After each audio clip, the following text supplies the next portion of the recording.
Welcome to the Movaia Running Forum podcast. Hello, everybody. I'm Thomas. I'm your host and also the founder of AI running form analysis startup Movaia.com. And today I'm again joined by coach, running form expert, and physiotherapist, JP Gloria. JP, welcome to the show. Oh, thank you for having me. Great to have you. Well, today we're going to talk about IT band syndrome. So I understand that if you're a runner and you're feeling some pain around your knee, there's a pretty good chance you're probably dealing with runner's knee, IT band syndrome, or maybe patellar tendinopathy. So today we're going to focus on IT band syndrome. It affects about 8% of runners. That's according to a study in 2021 or 2022. And it's also one of the top 4 running injuries. So JP, if you're a runner and you're not quite sure what you're dealing with, what does it feel like if you're suffering from IT band syndrome? Yeah, I mean, that's part of my job is to figure out if it is IT band pain, because it ends up being I like to say, a diagnosis of exclusion rather than inclusion. So basically, long story short, it's making sure that it actually is IT band syndrome or pain, because it's one of the most common diagnoses for outer knee pain, essentially. However, there's some things I like to talk about with IT band syndrome specifically. Sometimes I don't like using the term syndrome. I mean, they use it because it describes complexity. But I like to say all running-related injuries are like that, right? They're complex. There's a lot of factors involved with all running-related injuries. And I think the other thing about this is I don't like people to categorize it with genetic disorders. Like, you have your Down syndrome or Marfan syndrome. So that's why I usually like to categorize it more as IT band pain. Now, when it comes to IT band pain, what is it characterized by? Typically, it's pain on the outer knee. I like to kind of use specifics. So it's specifically pain around, there's something called the lateral femoral condyle. So it's just above the joint line, which is very important to know because that's one of the ways that I differentiate it between, let's say, something like a lateral meniscus type of pain. So the joint, sorry to interrupt, do you have to think about it as the axis of the knee, or what would be the joint line? Right. So the joint line is essentially where the femur and tibia meet, right? But typically that lateral femoral condyle is higher than the joint line. And that's going to be important when we're trying to diagnose it. And then obviously the most common characteristic about IT band pain is reproduced by 30 degrees of knee bend. So we call it IT band syndrome. So I guess the logical question is, what is the IT band? And so what's the mechanism? Do we know why it causes pain? Yeah, that's a really good question. I mean, what does it do? Because that's a common question. Do we need it? And it's an interesting thing because if you think about just animals in general, a lot of them don't have IT bands. So what does it do for us?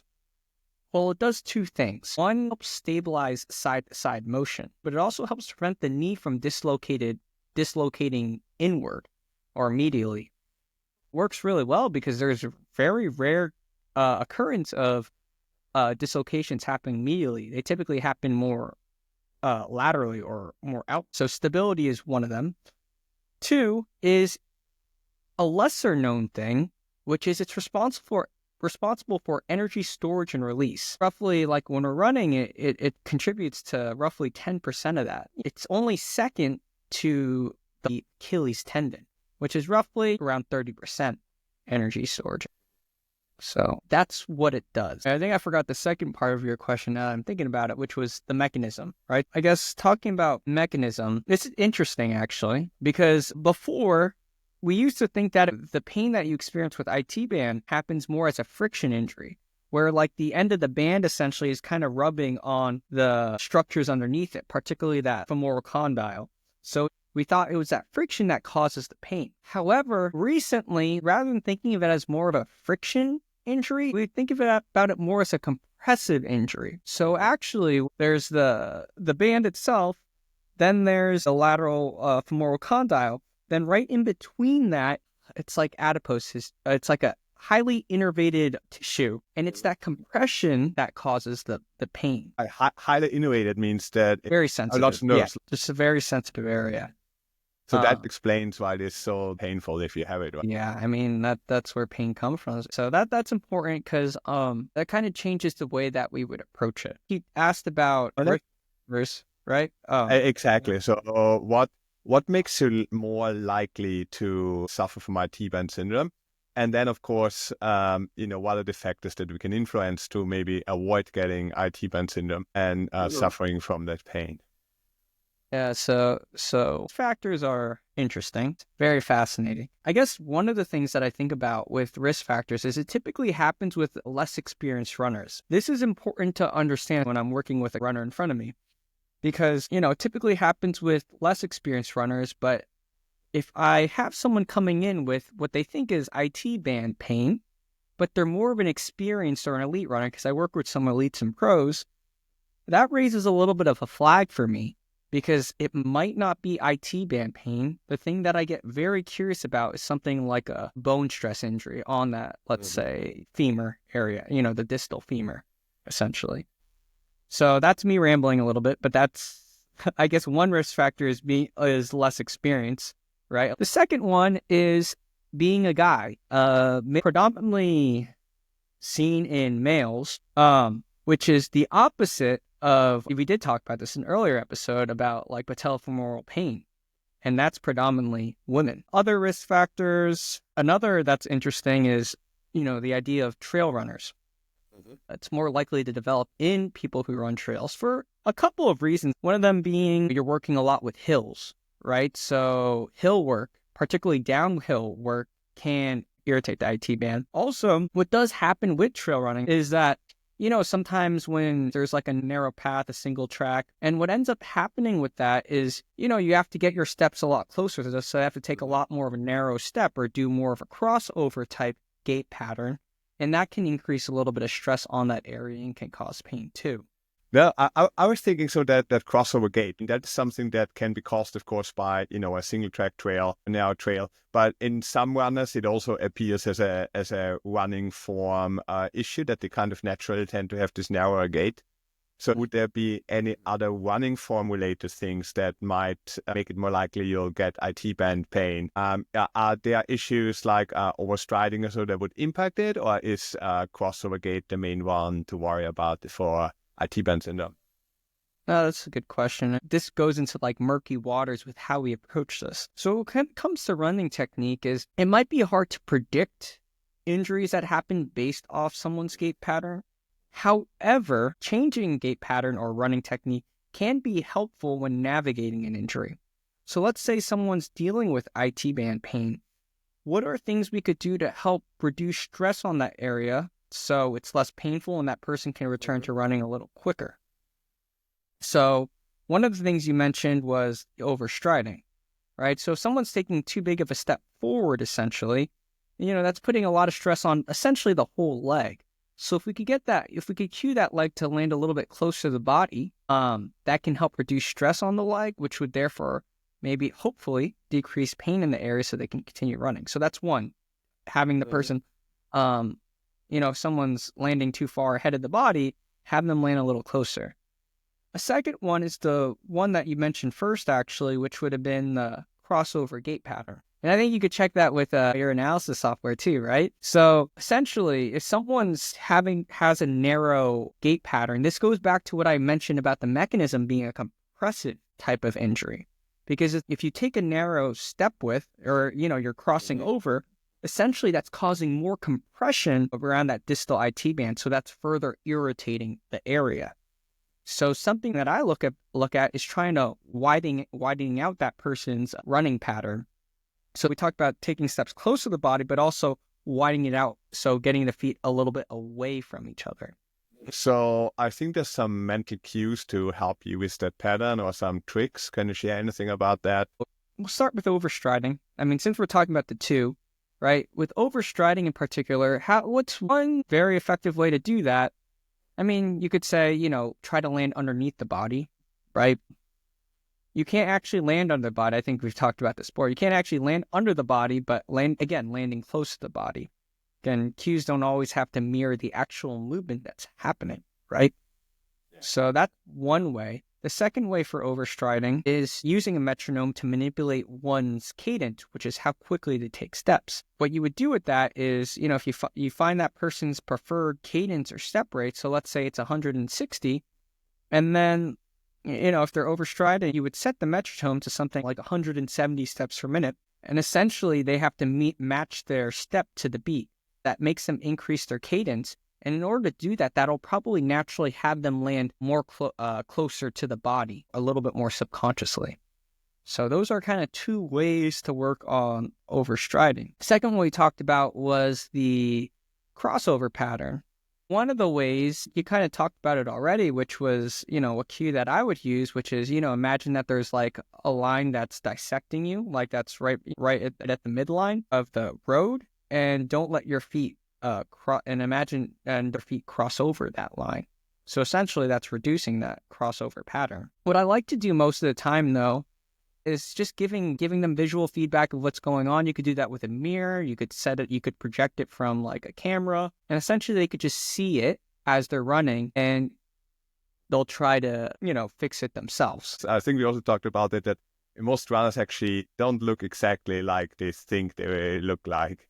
And so in our running form analysis, we actually show people what they look like, and that always leads to some surprises there. Right. I mean, that's like, you ever like take pictures during a race and you think you're running so smoothly and nice. And then you see the photos at the end of the race and it's like, I was running, like, it just looks way different than you imagine it to be. Yeah, for sure. So we covered a few risk factors trail running, the characteristics of the paths, running form. What about other things? One that we always mention is previous injury. Is that also an issue here? What about training load, training volume, anything else?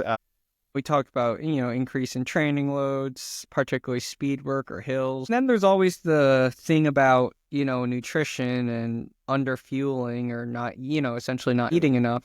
But that's like not necessarily specific to IT band pain. So under fueling can also increase your risk for injury. Well, how would that be related?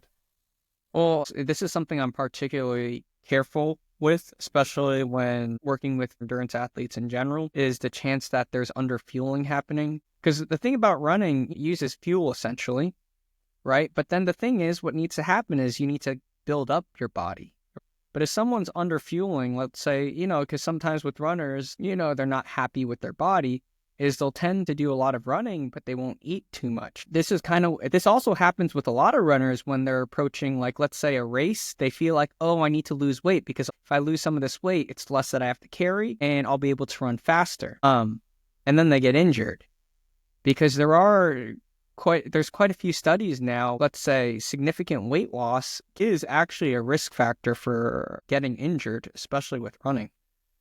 That's fascinating. So once you figured out, okay, you're dealing with IT band syndrome, is it all about exercises or is it also about foam rolling or stretching? And I guess also following up on our last episode, can you actually keep on running or is it better to stop if you're feeling that kind of pain?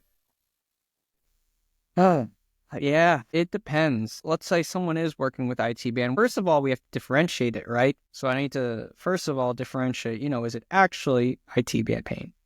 And if we find that it is, how would we approach that? Well, I like to keep this simple. When I look at it, I kind of separate things not into necessarily timelines, but I like to be very criteria-based. Like I set a criteria for runners. So depending on where we're at, if you could meet this criteria, we'll move on to the next phase. I've seen people in pretty bad shape. People are like, man, I want to get back running again. But actually that person can't walk or do stairs. Like we have to put this in perspective where, you can't run, but you also can't do daily life.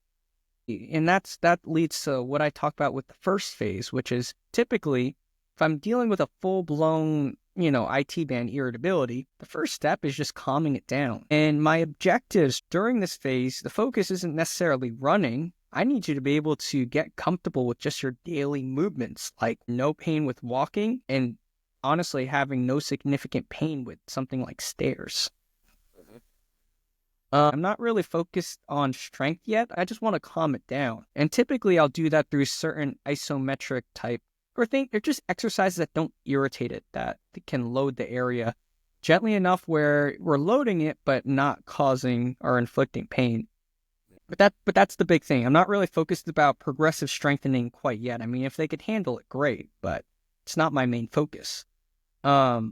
During So this time, generally though, focusing on isometric exercises, right? I would be using a pain scale to figure out when it's time to move on, or yeah, I mean, there's the pain scale. Like, the typical rule of thumb with a lot of pain in general is, between 0 and 10, we want it to be under like under a 4 out of 10. Never really works very well with endurance athletes because they like to modify it based off what you say. So there's navigating that. But I really don't want the person to have that much pain or discomfort with daily activities. Again, running, contrary to what people think, people think about running as like a low load activity. No, it's a pretty stressful activity and we need to be prepared for it. So if people think about, I need to get fit and they do it through running, but you also have to be prepared for the demands of running as well. So that's something to think about. So with that in mind, during that first phase, if they already have pain with walking and stairs, maybe running is not my priority yet. Right? However, can we do something during that time? And I'd say yes. Right? You could do something like uphill walking, like walking up a treadmill with a bit of incline. Because if you're walking up an incline, essentially that decreases stress on the around that IT band area, and it puts it more into the posterior chain, so more like your calf and glute area.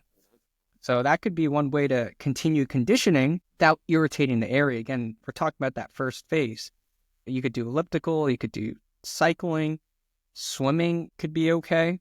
So things that are more partial weight bearing or just activities that they can almost train without irritating the knee.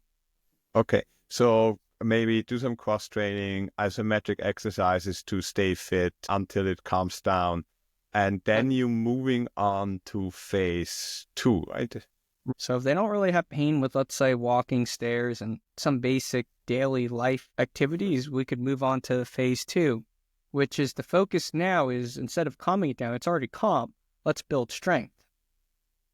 I like to say, like, you don't build a house on fire, right? If you're trying to build a house that's on fire, it's just going to burn too. So now that we've doused the flame in phase 1, we're going to move to phase 2, which is now building the foundation. So this is where, with exercises, I start to incorporate progressive strengthening. And I mean not just body weight exercises. I mean like getting them to do some heavier lifting. What are the muscles you'd be targeting in this case for these exercises? So this gets interesting. Because I would say like the whole leg, to be quite honest. Obviously, there's a particular interest around the hip region with this. However, contrary to what people think, hip strength is not a risk factor for IT band pain. People think, oh, because you have weak hips, that's why you have IT band pain. But there has been very weak research, to support that type of thought process. And actually, it might be the opposite. Having IT band pain can cause hip weakness. So instead of thinking about hip weakness being the cause, rather it could be an effect of the IT band pain. Interesting. Yeah. But anyway, we build strength there. Got it. So you mentioned lifting with some weights. Any go-to exercise you'd like to mention there? Some of my go-tos is like building the hip up. So I'm thinking like single leg bridges are a great starting point, but I really like moving on to this like standing clamshell on a wall where it almost works that, the lateral hip stabilizers in a manner specific to running. So that means, working that muscle in a loaded position, because that's actually, when those hip stabilizers need to work the most is in that loaded position when you run. I would incorporate some common ones that Bulgarian split squats would be helpful to incorporate, Romanian deadlifts, single leg Romanian deadlifts. And something that I do like to say, even though, we could focus around the hip and knee, but I mentioned focus on the whole leg. Again, it's not being lazy because actually the whole leg does affect, each part of the body. When you run, everything works together. So I like to say also, don't forget about the calf ankle complex, because that's primarily involved in propulsion. Because if that's the weak link, that can cause compensations up the chain too. So maybe that might be one of the underlying compensations that we do need to address. That's important. Yeah, I guess this message to not focus too narrowly, right? It's all connected. So in this phase 2, is this the phase where then can slowly reintroduce running, or do we have to wait for another phase for that? I mean, I try to introduce it as soon as possible. This is not all like set in stone, and so, I'll make certain calls. Let's say they're feeling really good with the progressive strengthening, and they could handle those heavier loads. Maybe we could start to talk about the return to run process. Now, when it comes to running, a lot of it, essentially, it's like single leg, essentially it's, single leg hopping. I mean, that's how some people characterize running. But it's true, it's an energy storage and release that's happening on one leg. So maybe you should be able to tolerate something like plyometrics or single leg plyometrics, like hopping on one leg, for instance. Anyway, that moves us to phase 3, which is going from strength to plyometrics. So when it comes to that, I typically want that person to tolerate lower load plyometrics like pogo jumps into gentle pogo single leg hops. Be able to tolerate, skaters, because we can't just think about the forward-backward or just the forward movement, but we have to think that it's a side-to-side stabilizer. So we should work on things that involve that type of demand, like the skater jumps. Someone can start to tolerate kind of those. That's when, typically during this phase, I also try to return someone to running. Yeah. So if I understand correctly, so if you look at across all 3 phases, the progressive in terms of the demands, of course, on the exercises, starting with things that are not running related, like cross training. You mentioned the uphill treadmill, for example, or cycling, or some isometric exercises. Then you build to strengths in phase 2. And once you feel you can do that without significant pain, then you move on to phase 3. Where it's about plyometric exercises and returning to running. Would that be a fair summary? Oh, yeah. That's a fair summary. Calm it down, build it up, let's sequence back in the running. And we typically will start with plyometrics. I think that's something that's underutilized too. I mean, everyone really gets focused on strength, but plyometrics is something important that we need to consider, especially in the rehab process for running. So I have a question for you, because one of the things I really dislike to do after running is to foam roll my IT band. Yeah. It's not particularly comfortable. Is that something that is actually important, or is that just something that runners do to make themselves feel better? It's the second one. We could talk all about this, right? I could rant about it. I'll rant a tiny bit. But with the IT band, it's incredibly strong. Like people think, oh, let me rub it out with a foam roller and try to break up the IT band. You can't do that. It takes like a ton of force, literally, to even cause deformation on that thing. So foam roller is not going to create any structural changes there. So if it's not causing structural changes, can it still be helpful? Yeah. It could temporarily decrease the pain, which can help you keep moving. But is it going to solve the problem? Typically not. Maybe with slight IT band pain, maybe just more so tightness, that might help with that. But for some people who have that full blown, the IT band's really limiting their ability to move, foam rolling is typically not gonna solve the whole issue. Got it. What about things like stretching or flexibility work? Would that serve any purpose for IT band? Or is it more about strength really that we're looking at here? Stretching is interesting. Everything's interesting. So stretching, I guess that's another little bit of a myth or misconception behind it. When it comes to the IT band, he was like, oh, you got this because you're not mobile or you're too stiff. And I have a few things to say about that, which is decreased flexibility doesn't increase your chances of getting IT band pain. And 2, actually, you do want stiffness inside the around the IT band, because that stiffness helps you store and release. You actually want stiff tendons, because that'll help you actually be more of an efficient runner. That's why stretching's not really something that I prioritize. I will say there are maybe a couple stretches that I would include maybe in that phase 1 to not necessarily stretch, but to gently load that IT band. So I would approach it in that capacity, but stretching's not going to solve it. So is that a typical timeline that we're looking at here? I'd imagine there's some variability, right? But is it anywhere between, a day and a week? Or are we looking at longer time frames here? Yeah, I'm very criteria-based oriented because the amount of time you wait, sometimes, you could rest all you want, but the pain's not getting any better. But hey, 4 weeks went by. I should be clear to do this. Like, it doesn't make any sense. That's why I base them off of the criteria that I mentioned, which is typically, first phase, my first criteria is getting comfortable with daily movements like walking and stairs. Second phase, to pass that one, I do want you to be comfortable with being able to do heavy lifting and it doesn't flare up the IT band. Also, I want you to be comfortable with like level walking, let's say, or in hiking. If that's tolerated, you move on to phase 3, right? Phase 3 is plyometrics. Now, I would say like the next phase after that, I'd say that's gentle plyometrics. I'll probably incorporate it in future phases, but I would say introduction to plyometrics to be more exact. But if they could tolerate that for, let's say, 2-3 weeks of consistently incorporating plyometric work in all angles, yeah, then there's return to running, and then there's actually training. Because just beginning to run and training are very different. Now, so I like to be criteria-based. I could give timelines, but I feel like sometimes that's arbitrary. Like, I could say like, oh yeah, phase 1, it'll take roughly 3 to 4 weeks. Strength, it'll take, 4 to 8 weeks. Plyometrics, 4 to 8 weeks. But again, I feel like time is arbitrary when,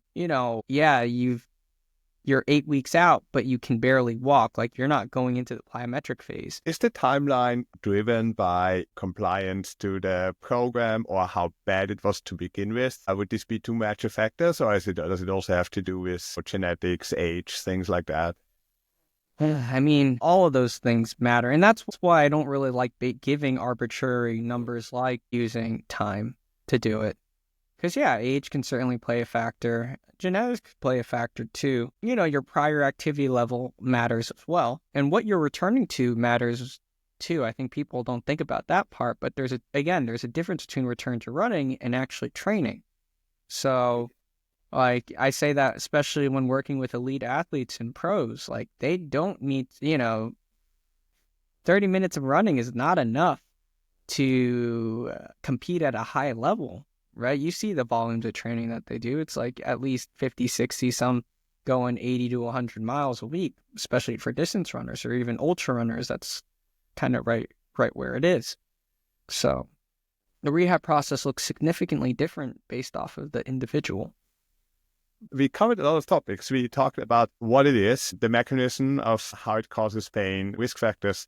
And we talked about treatment and timeline. So I think we covered all the basics, or did we? I think we covered a lot of different things. I mean, I'm just enjoying the conversation. I'm all good. I could talk for hours. So I feel like we did cover a lot of great things. With the audience, if they have any questions, they can always reach out. Right. That's a great bridge to the next segment. If you're listening and if you have more questions that we didn't answer today, or you even want to talk about some other injuries that we haven't covered so far, then please send us a message to community@movaia.com.